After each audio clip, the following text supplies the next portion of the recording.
MDH ಜನ ಮಸಾಲಾ. ಈಗ ಕಡಲೆ ಇರಲಿ, ಹಲಸಂದೆ ಬೀಜ, ಕಪ್ಪು ಕಡಲೆ ಅಥವಾ ಬಿಳಿ ಕಡಲೆ, ಎಲ್ಲವೂ ಸ್ವಾದಿಷ್ಟವಾಗುತ್ತೆ. ಕೊಲೆ ಕೇಸ್ನಲ್ಲಿ ಬಿಜೆಪಿ ಶಾಸಕರ ಹೆಸರು ಥಳಕಾಕೊಂಡಿರುವಂಥದ್ದು ಈಗ ಬಿಜೆಪಿಗೆ ಇರಿಸು ಮುರುಸು ಉಂಟು ಮಾಡ್ತಾ ಇದೆ. ಬಿಜೆಪಿ ಶಾಸಕ ಬೈರತಿ ಬಸವರಾಜ್ ಹೆಸರು FIR ನಲ್ಲಿ ಬಂದಿದೆ. ಅದು ಕೂಡ ಒಂದು ಕೊಲೆ ಕೇಸ್ನಲ್ಲಿ. ಒಬ್ಬ rowdy sheeter Shivakumar alias Biklu Shiva, ಈತನ ಕೊಲೆ ಪ್ರಕರಣದಲ್ಲಿ ಶಾಸಕ ಬೈರತಿ ಬಸವರಾಜ್ ವಿರುದ್ಧ FIR ದಾಖಲಾಗಿದೆ. ಕೇಸ್ನಲ್ಲಿ 5ನೇ ಆರೋಪಿಯಾಗಿದ್ದಾರೆ ಬೈರತಿ ಬಸವರಾಜ್. ಇವರ ಕುಮ್ಮಕ್ಕಿನಿಂದಲೇ ಶಿವಕುಮಾರ್ನ ಕೊಲೆ ಆಗಿದೆ ಅಂತ ಹೇಳಿ ಆರೋಪ ಮಾಡಿದ್ದಾರೆ. ಸೊ ಹಾಗಾಗಿ ಈಗ ಸಹಜವಾಗಿ ಒಂದು ಪ್ರೊಸೀಜರ್, ಆ ಪ್ರಕ್ರಿಯೆಯ ಭಾಗವಾಗಿ ಶಾಸಕ ಬೈರತಿ ಬಸವರಾಜ್ಗೂ ಕೂಡ ನೋಟಿಸ್ ಕೊಡೋದಕ್ಕೆ ಪೊಲೀಸರು ಸಿದ್ಧತೆಯನ್ನ ಮಾಡ್ಕೊಂಡಿದ್ದಾರೆ. ಕೊಲೆ ಹಿಂದೆ ಬಸವರಾಜ್ ಕುಮ್ಮಕ್ಕು ಇದೆ ಅನ್ನುವಂಥ ಒಂದು ಆರೋಪದ ಹಿನ್ನೆಲೆಯಲ್ಲಿ ದಾಖಲಾಗಿರುವಂಥ FIR. ಸೊ ಹಾಗಾಗಿ ಈಗ ಪೊಲೀಸರು ಕೂಡ ನೋಟಿಸ್ ಕೊಡೋದಕ್ಕೆ ಮುಂದಾಗಿದ್ದಾರೆ. ಅಂದರೆ ನೋಟಿಸ್ ಕೊಟ್ಟು ವಿಚಾರಣೆಗೆ ಕರೀತಾರೆ. ಆ ಸಂದರ್ಭದಲ್ಲಿ ಹೋಗಿ ವಿಚಾರಣೆಗೆ ಹಾಜರಾಗಬೇಕಾಗತ್ತೆ. ಪೊಲೀಸರು ಕೇಳುವಂಥ ಪ್ರಶ್ನೆಗಳಿಗೆ ಉತ್ತರ ಕೊಡಬೇಕು. ಕೊಲೆ ಕೇಸ್ನಲ್ಲಿ ಪೊಲೀಸರು ತನಿಖೆಯನ್ನು ಚುರುಕುಗೊಳಿಸಿದ್ದಾರೆ. ಮಾರಕಾಸ್ತ್ರಗಳು ಮತ್ತು ಸ್ಕಾರ್ಪಿಯೋ ಕಾರನ್ನು ಪೊಲೀಸರು ವಶಕ್ಕೆ ಪಡ್ಕೊಂಡಿದ್ದಾರೆ. ಈಗ ಸದ್ಯ ನಿನ್ನೆ ರಾತ್ರಿ ಕಾರ್ನಲ್ಲಿ ಬಂದು ಒಂದು ಗ್ಯಾಂಗ್ ದಾಳಿ ಮಾಡಿತ್ತು ಏಕಾಏಕಿ. ಸೊ ಆರೋಪಿಗಳನ್ನ ತೀವ್ರ ವಿಚಾರಣೆ ಕೂಡ ನಡೆಸ್ತಾ ಇದ್ದಾರೆ ಈಗ ಪೊಲೀಸರು. ನಿನ್ನೆ 5 ಆರೋಪಿಗಳನ್ನ ಅರೆಸ್ಟ್ ಮಾಡಿದಂತಹ ಪೊಲೀಸರು ವಿಚಾರಣೆಗೆ ಒಳಪಡಿಸಿದ್ದಾರೆ. ಪುಲಕೇಶಿ ನಗರ ಠಾಣೆಯಲ್ಲಿ 5 ಆರೋಪಿಗಳ ವಿಚಾರಣೆ ನಡೀತಾ ಇದೆ. ಇದರ ಜೊತೆಗೆ ಈಗ ಬಸವರಾಜ್ ಅವರ ಹೆಸರು ಕೂಡ ಈಗ ಕೇಳಿ ಬಂದಿರುವಂಥದ್ದು. ಸೊ ಬಸವರಾಜ್ ಅವರ ಪಾತ್ರ ಏನಿದೆ ಇದರಲ್ಲಿ ಅನ್ನುವಂಥದ್ದು ಕುತೂಹಲ. ಯಾಕಂದರೆ ಶಿವಕುಮಾರ್ನ ತಾಯಿಯವರು ಹೇಳ್ತಾ ಇರೋ ಪ್ರಕಾರ ಬೈರತಿ ಬಸವರಾಜ್ ಅವರ ಕುಮ್ಮಕ್ಕಿನಿಂದಲೇ ನನ್ನ ಮಗನ ಕೊಲೆ ಆಗಿದೆ ಅನ್ನುವಂಥದ್ದನ್ನು ಹೇಳ್ತಾರೆ. ಹಾಗಾಗಿನೇ A5 ಆಗಿ ಈಗ ಬೈರತಿ ಬಸವರಾಜ್ ಹೆಸರಿರೋದು. ಅವ್ರು ಹೇಳಿ ಕೊಲೆ ಮಾಡಿಸಿದ್ದಾರೆ ಅನ್ನುವಂಥದ್ದು ಇವ್ರ ಮೇಲೆ ಇರುವಂಥ ಆರೋಪ. ನೋಡಿ, ಮತ್ತೊಂದು ದೃಶ್ಯ ನೋಡ್ತಾ ಇದ್ರಿ. ಬೈರತಿ ಬಸವರಾಜ್ ಕಡೆಯ ಹುಡುಗರು ಅಂತ ಹೇಳ್ಕೊಂಡು ಬಂದು ಶಿವಕುಮಾರ್ಗೆ ಆವಾಜ್ ಹಾಕಿರುವಂಥ ಒಂದು ಗುಂಪು. ಇವರ ನಡುವೆ ಒಂದು ವಿಚಾರಕ್ಕೆ ಸಂಬಂಧಪಟ್ಟಂತೆ ವೈಮನಸ್ಸಿತ್ತು, ಕೆಲವೊಂದಷ್ಟು ವಿವಾದ ಏರ್ಪಟ್ಟಿತ್ತು ಇವರ ನಡುವೆ ಅನ್ನುವಂಥದ್ದು ಸಿಕ್ಕಿರುವಂಥ ಮಾಹಿತಿ, ಒಂದು ಜಮೀನು ವಿಚಾರಕ್ಕೆ ಸಂಬಂಧಪಟ್ಟಂತೆ. ಸೊ ಹಾಗಾಗಿ ಅದೇ ವಿಚಾರಕ್ಕೆ ಕೊಲೆ ಆಗಿದೆ ಅಂಥೇಳಿ ಈಗ ಮೃತನ ತಾಯಿಯ ಆರೋಪ ಮಾಡಿದ್ದಾರೆ.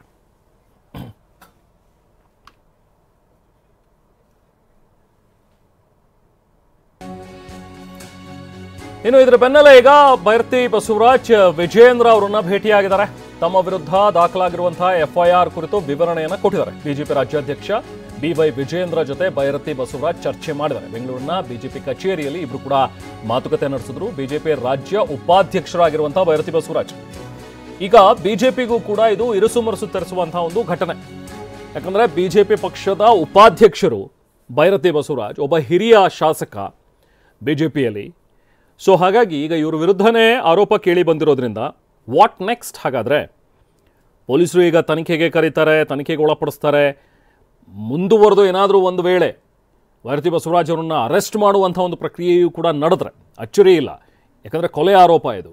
ಸೊ ಅಂಥದ್ದೇನಾದರೂ ಆದರೆ ಸಹಜವಾಗಿ ಪಕ್ಷಕ್ಕೆ ಡ್ಯಾಮೇಜ್ ಆಗುತ್ತೆ. ಸೊ ಪಕ್ಷಕ್ಕೆ ಇರುಸು ಮುರುಸು ಆಗುತ್ತೆ ಅನ್ನುವಂಥದ್ದು ಬಿಜೆಪಿಯ ಒಂದು ನಿಲುವು. ಸೊ ಹಾಗಾಗಿನೇ ಇವತ್ತು BY ವಿಜಯೇಂದ್ರ ಅವರು ಕೂಡ ಕರೆಸ್ಕೊಂಡಿದ್ದಾರೆ.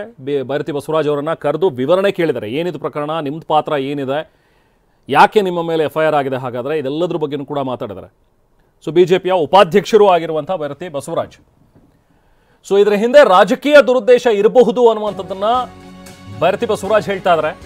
TV9 ಜೊತೆಗೆ ಮಾತನಾಡಿರುವಂತಹ ಬೈರತಿ ಬಸವರಾಜ್, ನನ್ನ ಗೌರವಕ್ಕೆ ಮಸಿ ಬಳಿಯುವ ಕೆಲಸ ಮಾಡಿದ್ದಾರೆ, ಇದರಲ್ಲಿ ನನ್ನ ಪಾತ್ರ ಏನೂ ಇಲ್ಲ, ಈ ವಿಚಾರವಾಗಿ ನಾನು ಕಾನೂನು ಹೋರಾಟ ಮಾಡ್ತೀನಿ ಅಂತ ಬಸವರಾಜ್ ಫಸ್ಟ್ ರಿಯಾಕ್ಷನ್ TV9 ಕೊಟ್ಟಿದ್ದಾರೆ.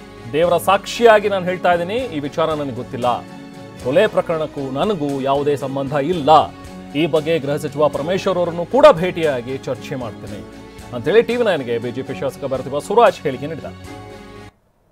ಪೊಲೀಸ್ ಅಧಿಕಾರಿಗಳು ನನ್ನನ್ನು ಸಂಪರ್ಕ ಮಾಡಿ ಈ ರೀತಿಯಾಗಿ ನಿಮ್ಮ ಮೇಲೆ ಆಪಾದನೆ ಬಂದಿದೆ, ಇದಕ್ಕೆ ಏನು ನಿಮ್ಮ ಇದು ಅಂತ ಹೇಳಿದರೆ ಅದಕ್ಕೆ ನಾನು ಸರಿಯಾದ ರೀತಿಯಲ್ಲಿ ಏನೇನು ಹೇಳಬೇಕೋ ಅವ್ರು ಹೇಳ್ತಾ ಇದ್ದೆ. ಯಾರು ಕೂಡ ನನ್ನನ್ನು ಸಂಪರ್ಕ ಮಾಡಿಲ್ಲ, ಯಾರು ಕೂಡ ನನಗೆ ಈ ರೀತಿಯಾದಂಥ ಮಾಹಿತಿಯನ್ನು ಕೂಡ ಕೊಟ್ಟಿಲ್ಲ. ಹಾಗಾಗಿ ಎಲ್ಲೋ ಒಂದು ಕಡೆ ಇದು ರಾಜಕೀಯ ದುರುದ್ದೇಶದಿಂದ ಆಗಿದೆಯೋ ಅಥವಾ ಬೇರೆ ಏನಾಗಿದೆಯೋ, ಯಾರು ಇದಕ್ಕೂ ಹಿಂದೆ ಕುಮ್ಮಕ್ಕಿದ್ದಾರೋ ಏನು ಅಂತಲೂ ನನಗೂ ಕೂಡ ಅರ್ಥ ಆಗ್ತಾಯಿಲ್ಲ. ಈ ರೀತಿಯಾಗಿ ಮಾಡ್ತಕ್ಕಂಥದ್ದು ತಪ್ಪು. ಈ ರೀತಿಯಾಗಿ ಯಾಕೆ ಮಾಡಿದ್ದಾರೆ ಪೊಲೀಸ್ ಅಧಿಕಾರಿಗಳು? ಸೊ ಅವ್ರು ಏನಿದೆ ನಮ್ಮನ್ನು ಕೇಳಬೇಕಾಗಿತ್ತಲ್ಲ, ಕೇಳದೆ ಈ ರೀತಿ ಮಾಡಿರ್ತಕ್ಕಂಥದ್ದು. ಅದಕ್ಕೆ ಹೇಳಿದೆ ನಾನು ಇದೆಲ್ಲ ಒಂದು ರಾಜಕೀಯ ದುರುದ್ದೇಶ ಮಾಡಿರ್ತಕ್ಕಂಥ. ದೇವರ ಸಾಕ್ಷಿಯಾಗಿ ಇದೆ ಸರ್, ಅದ್ರ ಬಗ್ಗೆ ದೇವರ ಸಾಕ್ಷಿಯಾಗಿ ನನಗೆ ಗಮನಕ್ಕೆ ಗೊತ್ತಿಲ್ಲ. ಗೊತ್ತಿದ್ದಿದ್ರೆ ನಾನೇ ಪೊಲೀಸ್ ಇಲಾಖೆಯನ್ನು ಸಂಪರ್ಕ ಮಾಡ್ತಾ ಇದ್ದೆ, ಪೊಲೀಸ್ ಅಧಿಕಾರಿಗಳನ್ನ ಭೇಟಿ ಮಾಡ್ತಾ ಇದ್ದೆ. ಇದ್ರ ಬಗ್ಗೆ ನನಗೆ ಒಂದು ಸಣ್ಣ ಮಾಹಿತಿ ಇಲ್ಲ. ಇದು ದುರುದ್ದೇಶದಿಂದ ಮಾಡಿರ್ತಕ್ಕಂಥ. ನನ್ಗೆ ಗೊತ್ತಿಲ್ಲಲ್ಲ ಯಾವ ಕಾರಣಕ್ಕೆ ಕೊಟ್ಟಿದ್ದಾರೆ, ಏನು ಕೊಟ್ಟಿದ್ದಾರೆ, ನಾನು ಅದ್ರ ಬಗ್ಗೆ ನನ್ನ ಮಾಹಿತಿನೂ ಇಲ್ಲ. ಈಗ ಯಾವ ಜಮೀನು, ಯಾರು ಮಾಡಿದ್ರು, ಯಾವನ್ ರೌಡಿ ಲಿಸ್ಟು, ಏನು ಅದ್ರ ಬಗ್ಗೆ ಏನು ಒಂದು ಸಣ್ಣ ಒಂದು ಮಾಹಿತಿನೂ ಕೂಡ ಗೊತ್ತೇ. ಇದ್ರ ಬಗ್ಗೆ ನನಗೆ ಯಾವುದೇ ಮಾಹಿತಿನೂ ಕೂಡ ಇಲ್ಲ. ಯಾವುದು ಒಂದು ಸಣ್ಣ ಇದು ತುಣುಕು ಕೂಡ ನನಗೆ ಗೊತ್ತಿಲ್ಲ. ಯಾರು ನನ್ನ ವಿಚಾರನ ಹೇಳಿದ್ದಾರೆ, ಏನು, ಯಾರು ಬಿಕ್ಕಳಿಸುವ, ಯಾರು ಎಲ್ಲಿನ ಜಮೀನು, ಏನು ಅದ್ರ ಬಗ್ಗೆ ಮಾಹಿತಿ ಏನು ಒಂದು ಕೂಡ ಗೊತ್ತಿಲ್ಲ. ಆದರೆ ಸುಮ್ಮನೆ ಎಲ್ಲೋ ಒಂದು ಕಡೆ FIR ಅಲ್ಲಿ ನನ್ನ ಹೆಸರನ್ನು ಸೇರಿಸಿದ್ದಾರೆ ಅಂತೇಳಿ ತಾವು ಸುದ್ದಿ ಮಾಧ್ಯಮ ಮುಖೇನ ಹೇಳಿದಾಗ ನನಗೆ ಎಲ್ಲೋ ಒಂದು ಕಡೆ ಭಾಳ ನೋವಾಯಿತು. ಸೊ ನಿಜವಾಗೂ ಕೂಡ ಇದರ ವಿರುದ್ಧವಾಗಿ ನಾನು ಕಾನೂನು ಹೋರಾಟವನ್ನು ಮಾಡ್ತೇನೆ. ಮಾನ್ಯ ಗೃಹ ಸಚಿವರನ್ನು ಕೂಡ ಸಂಪರ್ಕ ಮಾಡಿ ಈ ರೀತಿಯಾಗಿ ಆಗಿದೆ, ಇದಕ್ಕೂ ನನಗೆ ಯಾವುದೇ ಸಂಬಂಧ ಇಲ್ಲ, ಯಾಕೆ ನನ್ನನ್ನು ಇದು ಮಾಡಿದ್ದಾರೆ, ಖಂಡಿತವಾಗಿ ಇದರ ವಿರುದ್ಧವಾಗಿ ನಾನು ಕಾನೂನು ಹೋರಾಟವನ್ನು ಕೂಡ ಮಾಡ್ತೀನಿ. ಸೊ ಯಾಕೆ ನನ್ನ ವಿರುದ್ಧ ಈ ರೀತಿ ಪಿತೂರಿ ನಡೀತಾ ಇದೆ ಅನ್ನುವಂಥದ್ದು ನನಗೆ ಗೊತ್ತಿಲ್ಲ ಅನ್ನೋದನ್ನ ಭೈರತಿ ಬಸವರಾಜ್ ಹೇಳ್ತಾ ಇದ್ದಾರೆ. ಇದೇ ವಿಚಾರವಾಗಿ ವಿಜಯೇಂದ್ರ ಅವರನ್ನ ಭೇಟಿಯಾಗಿ ಮಾತಾಡಿದ್ದಾರೆ. ಸೇಮ್ ಥಿಂಗ್ ವಿಜಯೇಂದ್ರ ಅವ್ರಿಗೂ ಕೂಡ ಮನವರಿಕೆ ಮಾಡಿಕೊಟ್ಟಿದ್ದಾರೆ ಬಸವರಾಜ್ ಅವರು. ಈಗಾಗಲೇ ಭೈರತಿ ಬಸವರಾಜ್ ಸ್ಪಷ್ಟೀಕರಣ ಕೊಟ್ಟಿದ್ದಾರೆ, ನನ್ನ ಪಾತ್ರ ಏನೂ ಇಲ್ಲ ಅಂತೇಳಿ ಭೈರತಿ ಬಸವರಾಜ್ ಹೇಳಿದ್ದಾರೆ ಅಂತೇಳಿ ಬೆಂಗಳೂರಿನಲ್ಲಿ ಬಿಜೆಪಿ ರಾಜ್ಯಾಧ್ಯಕ್ಷ ವಿಜಯೇಂದ್ರ ಮಾತಾಡಿದ್ದಾರೆ. ಫೋಟೋ ಇದೆ ಎಂಬ ಕಾರಣಕ್ಕೆ ಅವರನ್ನ ತೇಜೋವಧೆ ಮಾಡ್ತಾ ಇರಬಹುದು.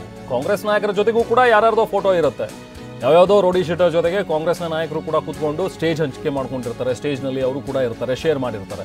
ಹಾಗಂತ ಹೇಳಿದ ತಕ್ಷಣ ಇವರೆಲ್ಲರೂ ಶಾಮೀಲಾಗಿದ್ದಾರೆ ಅಂತ ಹೇಳಕ್ಕಾಗತ್ತಾ? ಇದೇ ಮಾತನ್ನ ವಿಜಯೇಂದ್ರ ಅವರು ಕೂಡ ಹೇಳಿದ್ದಾರೆ.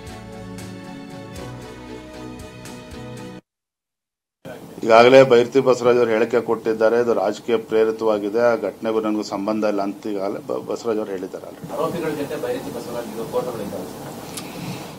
ಈಗ ಕಾಂಗ್ರೆಸ್ ಲೀಡರ್ ಬಗ್ಗೆ ಯಾರ್ಯಾರ ಜೊತೆ ಯಾರ್ಯಾರ ಫೋಟೋ ಇದೆ ಅದ್ರ ಬಗ್ಗೆ ಚರ್ಚೆ ಮಾಡೋಣ. ಈ ರೀತಿ ಫೋಟೋ ಇದೆ ಅನ್ನೋ ಕಾರಣಕ್ಕೆ ರಾಜಕೀಯ ತೇಜೋವಧೆ ಮಾಡ್ತಕ್ಕಂಥ ಕೆಲಸವೂ ಕೂಡ ಮಾಡ್ತಾ ಇರ್ಬೋದು ಭೈರತಿ ಬಸವರಾಜ್ ಅವರು ಈಗಾಗಲೇ ಹೇಳಿ. ಸೊ ಒಂದು ಕಡೆ ರಾಜಕೀಯ ವಿಚಾರ, ಇನ್ನೊಂದು ಕಡೆ ಈ ಕೊಲೆಯ ತನಿಖೆ ನಡೆಸ್ತಾ ಇರುವಂತಹ ಪೊಲೀಸರು ಕೆಲವೊಂದಷ್ಟು ಪ್ರಮುಖ ವಿಚಾರಗಳನ್ನ ಈಗ ಬಯಲಿಗಿಳಿತಾ ಇದ್ದಾರೆ. ಎಲ್ಲಾ ಆಯಾಮದಲ್ಲೂ ಕೂಡ ತನಿಖೆ ನಡೆಸ್ತಾ ಇರುವಂತಹ ಪೊಲೀಸರು ಭೈರತಿ ಬಸವರಾಜ್ ಜೊತೆಗೆ ಆರೋಪಿಗಳು ಇವರೆಲ್ಲರ ನಡುವೆ ಏನ್ ನಂಟಿದೆ ಇದನ್ನ ಈಗ ಕೆದಕ್ತಾ ಇದ್ದಾರೆ. ಭೈರತಿ ಬಸವರಾಜ್ ಮತ್ತು ಆರೋಪಿಗಳ ನಂಟಿನ ಬಗ್ಗೆ ಪರಿಶೀಲನೆ ನಡೆಸ್ತಾ ಇದ್ದಾರೆ. ಹಲವು ವರ್ಷಗಳಿಂದ ಭೈರತಿ ಬಸವರಾಜ್ ಮತ್ತು ಈ ಆರೋಪಿಗಳು ಅವರಿಗೆ ಲಿಂಕ್ ಇದೆಯಾ ಅನ್ನುವಂಥದ್ದು ಪ್ರಶ್ನೆ. ಈ ಜಗ್ಗಾ, ಕಿರಣ್ ಇವರೆಲ್ಲರೂ ಈಗ ಏನು ಇದ್ದಾರೆ ಈ ಪ್ರಕರಣದಲ್ಲಿ ಪ್ರಮುಖವಾಗಿ ಕೇಳಿ ಬರ್ತಾ ಇರುವಂತಹ ಹೆಸರುಗಳು. ಸೊ ಇವರ ಜೊತೆಗೆ ಸಂಪರ್ಕದ ಮಾಹಿತಿ ಸಿಕ್ಕಿದೆ. ಈಗ ಯಾವುದೋ ಒಂದು ಜಮೀನು ವಿಚಾರದಲ್ಲಿ ಸೆಟಲ್ಮೆಂಟ್ ಮಾಡಿಸಿರುವಂಥದ್ರ ಬಗ್ಗೆನೂ ಕೂಡ ಮಾಹಿತಿ ಕಲೆ ಹಾಕಿದ್ದಾರೆ ಪೊಲೀಸರು. ಭೈರತಿ ಬಸವರಾಜ್ಗೆ ಆಪ್ತನಾಗಿದ್ದಂತಹ ಜಗದೀಶ್ ಅಲಿಯಾಸ್ ಜಗ್ಗಾ, ಈ ಹೆಣ್ಣೂರು ರೌಡಿ ಶೀಟರ್ ಆಗಿರುವಂತಹ ಜಗದೀಶ್ ಅಲಿಯಾಸ್ ಜಗ್ಗಾ, ಇವನ್ ಜೊತೆಗೆ ಭೈರತಿ ಬಸವರಾಜ್ ಅವರಿಗೆ ಕಾಂಟ್ಯಾಕ್ಟ್ ಇದೆ ಅನ್ನುವಂಥದ್ದನ್ನ ಕೂಡ ಪೊಲೀಸರು ಈಗ ಫೈಂಡ್ ಔಟ್ ಮಾಡ್ತಾ ಇದ್ದಾರೆ. ரவுடி ஆகிடியாங்க வந்து ரவுடி நான் சொல்ல ஜகா வந்து இந்த ஏரியாக்கு ஆளுங்க இருக்கு இந்த ஏரியாக்குலாம் கிங் ஜகா தான் நீ ஒரு பிசினஸ்மேன் ஏய் நாய்ப்பா ஃப்ரெண்ட்ன்றதால ஒரு என்ன பண்ற நீ வேலை பண்ற நான் மூஞ்சித பாத்துறேன் ஏய் ரவி சரி சரி மாட்டீங்க இவர் சொல்றா டான்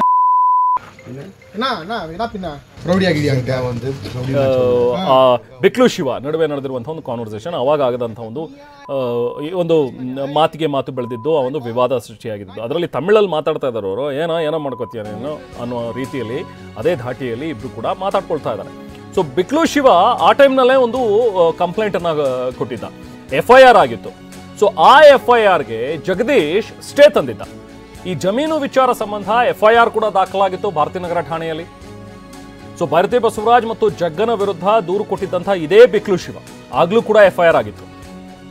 ಆದ್ರೆ ಆವತ್ತು ಜಗದೀಶ್ ಮೇಲೆ ಮಾತ್ರ FIR ದಾಖಲು ಮಾಡಿದ್ರು ಹೊರತು ಭೈರತಿ ಬಸವರಾಜ್ ಮೇಲೆ FIR ಆಗಿರಲಿಲ್ಲ. ಸೊ FIR ದಾಖಲಾಗ್ತಾ ಇದ್ದಂತೆ ಸ್ಟೇ ತಂದಿದ್ದಂತಹ ಜಗ್ಗ ನೋಡಿ, ಇದೇ ವಿಡಿಯೋ ಆಧಾರವಾಗಿಟ್ಕೊಂಡು ಹೋಗಿ ಬಿಕ್ಲು ಶಿವ ಕಂಪ್ಲೇಂಟ್ ಕೊಡ್ತಾನೆ. ಈ ರೀತಿ ಬಂದು ನನಗೆ ಆವಾಜ್ ಹಾಕ್ತಾ ಇದ್ರೆ, ನನಗೆ ಪ್ರಾಣ ಬೆದರಿಕೆ ಇದೆ, ಜೀವ ಬೆದರಿಕೆ ಇದೆ ಇವ್ರ ಕಡೆಯಿಂದ ಅಂತ ಹೇಳಿ ಒಂದು FIR ಲಾಂಚ್ ಮಾಡ್ತಾರೆ. ಆಗ ಆ ಟೈಮ್ನಲ್ಲಿ ಭೈರತಿ ಬಸವರಾಜ್ ಅವರ ಹೆಸರನ್ನ FIRನಲ್ಲಿ ಹಾಕೋದಿಲ್ಲ, ಬದಲಾಗಿ ಬರೀ ಜಗ್ಗನ ಹೆಸರನ್ನು ಮಾತ್ರ ಹಾಕಿರ್ತಾರೆ. ಸೊ ಹಾಗಾಗಿ ಜಗ್ಗ ಕೋರ್ಟಲ್ಲಿ ಹೋಗ್ಬಿಟ್ಟು ಸ್ಟೇ ತಗೊಂಡು ಬರ್ತಾನೆ, ನನಗೂ ಇದಕ್ಕೆ ಸಂಬಂಧ ಇಲ್ಲ, ಈ ಕೇಸ್ಗೆ ಸಂಬಂಧಪಟ್ಟಂತೆ ಸ್ಟೇ ಬೇಕು ಅಂತೇಳಿ ಆತ ಸ್ಟೇ ಕೂಡ ತಂದಿರ್ತಾನೆ.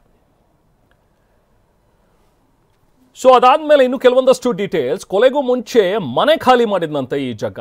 ಪ್ರತಿ ಬಾರಿ ಕ್ರೈಮ್ ಮಾಡಿದಾಗ್ಲೂ ಕೂಡ ಈತ ಮನೆ ಖಾಲಿ ಮಾಡಿ ಎಸ್ಕೇಪ್ ಆಗ್ತಾನೆ ಅನ್ನುವಂಥದ್ದು ಈ ಹಿಂದಿನಲ್ಲೂ ಕೂಡ ಪೊಲೀಸರು ಇನ್ಮೇಲೆ ಇಟ್ಟಿರುವಂತಹ ಕಣ್ಣು. ಸೊ ಇವನ ಚಲನವಲನಗಳನ್ನು ಅದ್ರ ಮೇಲೆ ಕಣ್ಣಿಟ್ಟಿದ್ರು, ಯಾಕಂದರೆ ರೌಡಿ ಶೀಟರ್ ಆಗಿರೋದ್ರಿಂದಾಗಿ. ಸೊ ಹಾಗಾಗಿ ಇದು ಜಗ್ಗನ ಮಾಸ್ಟರ್ ಪ್ಲಾನ್ ಅನ್ನುವಂಥದ್ರ ಬಗ್ಗೆನೂ ಕೂಡ ಈಗ ಪೊಲೀಸರು ಸಂಶಯವನ್ನು ವ್ಯಕ್ತಪಡಿಸಿದ್ದಾರೆ. ಸದ್ಯ ಬಿಕ್ಲು ಶಿವ ಕೊಲೆಗೂ ಮುಂಚೆ ಈ ಜಗ್ಗ ಪತ್ನಿ ಜೊತೆಗೆ ಎಸ್ಕೇಪ್ ಆಗಿದ್ದಾನೆ. ಪೊಲೀಸರಿಗೆ ಸಿಕ್ಕಿಬಿದ್ದಿರುವಂಥ ಕಿರಣ್ ಇದೇ ಜಗ್ಗನ ಬಾಮೈದ. ಸೊ ಇವರೆಲ್ಲ ಸೇರ್ಕೊಂಡು ಕೊಲೆ ಮಾಡಿದ್ದಾರೆ ಅನ್ನುವಂಥದ್ದು ಈಗಿರುವಂಥ ಆರೋಪ. ಮತ್ತಷ್ಟು ಡೀಟೇಲ್ಸ್ ಪಡೆಯೋಣ. ನಾವು ಪ್ರತಿನಿಧಿ ಪ್ರದೀಪ್ ನಮ್ಮ ಜೊತೆಗೆ ಜಾಯ್ನ್ ಆಗಿದ್ದಾರೆ. ಪ್ರದೀಪ್, ಈಗ ಕೆಲವೊಂದಷ್ಟು ಇಂಟ್ರೆಸ್ಟಿಂಗ್ ವಿಚಾರಗಳನ್ನು ಕೂಡ ಪೊಲೀಸರು ಕಲೆ ಹಾಕಿದ್ದಾರೆ. ಬಟ್ ಈ ಓವರ್ ಆಲ್ ಕೇಸ್ನಲ್ಲಿ ಬೈರತಿ ಬಸವರಾಜ್ ಅವರ ಪಾತ್ರ ಏನು ಅನ್ನುವಂಥದ್ದು ಬಹಳ ಮುಖ್ಯವಾಗಿರುವಂತಹ ಒಂದು ಪ್ರಶ್ನೆ. ಯಾಕಂದರೆ ಇವರೆಲ್ಲರೂ ಕೂಡ ರೌಡಿ ಶೀಟರ್ಗಳಾಗಿದ್ದಾರೆ, ಸತ್ತಿರೋನು ಕೂಡ ರೌಡಿ ಶೀಟರ್. ಇವ್ರ ನಡುವೆ ಇರುವಂಥ ವೈಮನಸ್ಸು ಅಥವಾ ಜಗಳ ಅನ್ನುವಂಥದ್ದು ಒಂದು ಕಡೆ ಇಟ್ಕೊಂಡ್ರೆ, ಒಬ್ಬ ಶಾಸಕ, ಒಬ್ಬ MLA ಆಗಿರುವಂಥ ಬೈರತಿ ಬಸವರಾಜಿಗೆ ಏನು ಸಂಬಂಧ ಇಲ್ಲಿ?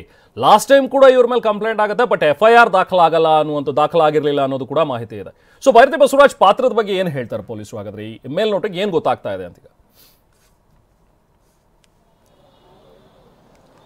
ರೆಹಮಾನ್, ರಾಜಕಾರಣಿಗಳಿಗೂ ರೌಡಿ ಶೀಟರ್ಗಳಿಗೂ ಅಥವಾ ಲ್ಯಾಂಡ್ ಅನ್ನ ಡೀಲ್ ಮಾಡುವಂತಹ ಈ ತರ ರಿಯಲ್ ಎಸ್ಟೇಟ್ ಪುಡಾರಿಗಳೇನಿರ್ತಾರೆ, ಇವರು ಎಲ್ಲರಿಗೂ ಸಹ ಕಾಂಟ್ಯಾಕ್ಟ್ ಇರುವಂತದ್ದು ಸಾಕಷ್ಟು ಸಂಗತಿಗಳನ್ನ ನಾವು ನೋಡಿದೀವಿ. ರಾಜಕಾರಣಿಗಳಿಗೆ ಈ ರೀತಿಯ ಸಂಪರ್ಕಗಳು ನಿರಂತರವಾಗಿ ಇದ್ದೇ ಇರ್ತವೆ. ಅದೇ ರೀತಿಯಾಗಿ ಬೈರತಿ ಬಸವರಾಜ್ ಅವರಿಗೂ ಸಹ ಈಗ ಜಗದೀಶ್ ಅಲಿಯಾಸ್ ಜಗ್ಗ, ಅಂದ್ರೆ ಈ ಬಿಕ್ಲು ಶಿವ ಮರ್ಡರ್ನ ಪ್ರಮುಖ ಆರೋಪಿಯಾಗಿರುವಂತಹ ಜಗ್ಗನ ಜೊತೆ ಕಾಂಟ್ಯಾಕ್ಟ್ ಇತ್ತು ಅನ್ನೋದು ಈಗ ಪೊಲೀಸರ ತನಿಖೆಯಲ್ಲಿ ಗೊತ್ತಾಗಿರುವಂತದ್ದು. ಇದಕ್ಕೆ ಸಾಕ್ಷಿ ಎಂಬಂತೆ ಕಳೆದ ಫೆಬ್ರವರಿಯಲ್ಲಿ ಬೈರತಿ ಬಸವರಾಜ್ ಸಮೇತ ಬಿಕ್ಲು ಶಿವ ಭಾರತೀನಗರ ಪೊಲೀಸ್ ಠಾಣೆಗೆ ದೂರನ್ನ ನೀಡ್ತಾನೆ. ಆದ್ರೆ ಆ ವೇಳೆ ಬೈರತಿ ಬಸವರಾಜ್ ಅವ್ರದ್ದು ಹೆಸರನ್ನ ಬಿಟ್ಟು ಜಗದೀಶ್ ಮತ್ತೆ ಇನ್ನಿತರರ ಮೇಲೆ ಪ್ರಕರಣವನ್ನ ದಾಖಲಿಸಿ ಪೊಲೀಸರು ತನಿಖೆನ ಮಾಡ್ತಿರ್ತಾರೆ. ಆದ್ರೆ ಈ ಒಂದು ಪ್ರಕರಣಕ್ಕೆ ಜಗದೀಶ್ ಅವಾಗ ಕೋರ್ಟ್ ಇಂದ ಸ್ಟೇಯನ್ನ ಕೂಡ ತಂದಿರ್ತಾನೆ. ಸೊ ಮೊದಲಿಗೆ ಬೈರತಿ ಬಸವರಾಜ್ ಅವರ ಹೆಸರು ಕಳೆದ ಫೆಬ್ರವರಿಯಲ್ಲೇ ಕಾಣಿಸ್ಕೊಳ್ಳುತ್ತೆ. ಅದು ಕಿತ್ತಗಾನಹಳ್ಳಿ ಜಮೀನಲ್ಲಿ ಇರುವಂತಹ ಒಂದು ಜಮೀನಿನ ವಿವಾದಕ್ಕೆ ಸಂಬಂಧಪಟ್ಟಂತೆ ಜಗದೀಶ್ ಮತ್ತು ಬಿಕ್ಲು ಶಿವ ನಡುವೆ ನಡೆದಿದ್ದಂತಹ ಜಗಳದಲ್ಲಿ ಈ ವಿಚಾರದಲ್ಲಿ ಬೈರತಿ ಬಸವರಾಜ್ ಅವರು ಕುಮ್ಮಕ್ಕಿನಿಂದಲೇ ಬಿಕ್ಲು ಶಿವನ್ಗೆ ಜಗದೀಶ್ ಕೊಲೆ ಬೆದರಿಕೆ ಹಾಕಿದ್ದಾನೆ ಅಂತ ಹೇಳಿ ಆತ ಆರೋಪ ಮಾಡಿ ದೂರನ್ನ ನೀಡಿರ್ತಾರೆ. ಸದ್ಯಕ್ಕೆ ಈಗ ಕೊಲೆ ನಡೆದ ನಂತರ, ಈಗ ಬಿಕ್ಲು ಶಿವನ ಕೊಲೆ ನಡೆದ ನಂತರ ಜಗದೀಶ್ ಏನಿದ್ದಾನೆ ಪ್ರಮುಖ ಆರೋಪಿ, ಈಗ ಎಸ್ಕೇಪ್ ಆಗಿರುವಂತದ್ದು. ಅಂದ್ರೆ ಈತನ ಪ್ಯಾಟರ್ನೇ ಅದೇ ರೀತಿ. ಯಾವ್ದಾದ್ರು ಕ್ರೈಮ್ ಮಾಡೋಕ್ಕಿಂತ ಮುಂಚೆನೆ ತನ್ನ ಹುಡುಗರನ್ನ ಬಿಡ್ತಾನೆ. ಅದರಲ್ಲೂ ತನ್ನ ಬಾಮೈದ ಕಿರಣ್ ಮತ್ತೆ ಇನ್ನಿತರ ಹುಡುಗರನ್ನ ಬಿಟ್ಟು ಆತ ಮನೆಯನ್ನ ಖಾಲಿ ಮಾಡ್ಕೊಂಡು ಎಸ್ಕೇಪ್ ಆಗಿರುವಂತದ್ದು. ಇದೇ ಒಂದು ಪ್ರಕರಣದಲ್ಲಿ ಈ ರೀತಿಯಾಗಿ ಕೂಡ ಮಾಡಿರುವಂತದ್ದು. ಅಂದ್ರೆ ಈ ಮೇಲ್ನೋಟಕ್ಕೆ ಜೊತೆಗೆ ತನಿಖೆಯಲ್ಲಿ ಗೊತ್ತಾಗ್ತಿರೋದೇನೆಂದ್ರೆ, ಬಸವರಾಜು ಅವ್ರ ಜೊತೆ ಜಗದೀಶ್ ನಿರಂತರವಾಗಿ ಸಂಪರ್ಕದಲ್ಲಿದ್ದ, ಅದೆಲ್ಲ ಒಂದು ಕಾಂಟ್ಯಾಕ್ಟ್ ಗಳಿತ್ತು, ಕೆಲವೊಂದು ಜಮೀನು ವ್ಯವಹಾರಗಳೇನಿತ್ತು, ಇದೆಲ್ಲವೂ ಸಹ ಜಗದೀಶ್ ಮಾಡ್ತಾ ಇದ್ದ ಅಂತ ಹೇಳಿ ಈಗ ಪೊಲೀಸರಿಗೆ ಮಾಹಿತಿ ಸಿಕ್ಕಿರುವಂತದ್ದು. ಇದಕ್ಕೆ ಸಾಕ್ಷಿ ಎಂಬಂತೆ ಈಗ FIR ನಲ್ಲೂ ಸಹ ಏನು ವಿಜಯಲಕ್ಷ್ಮಿ ಅವರು ಅಂದ್ರೆ ಬಿಕ್ಲು ಶಿವ ಅವರ ತಾಯಿ ದೂರನ್ನು ನೀಡಿದ್ದಾರೆ. ಅದರಲ್ಲಿ ತಮ್ಮ ಮಗನೇ ತನ್ನ ಬಳಿ ಹೇಳ್ಕೊತಾ ಇದ್ದ, ಬೈರತಿ ಬಸವರಾಜ್ ಅವರು ಮತ್ತೆ ಅವರ ಹುಡುಗರೆಲ್ಲ ಸೇರಿ ನನಗೆ ಗಲಾಟೆ ಮಾಡ್ತಾ ಇದ್ದಾರೆ, ಪ್ರಾಣ ಬೆದರಿಕೆ ಆಗ್ತಾ ಇದ್ದಾರೆ ಅಂತ ತನ್ನ ಮಗ ತನ್ನ ಬಳಿ ಹೇಳ್ಕೊತಾ ಇದ್ದ.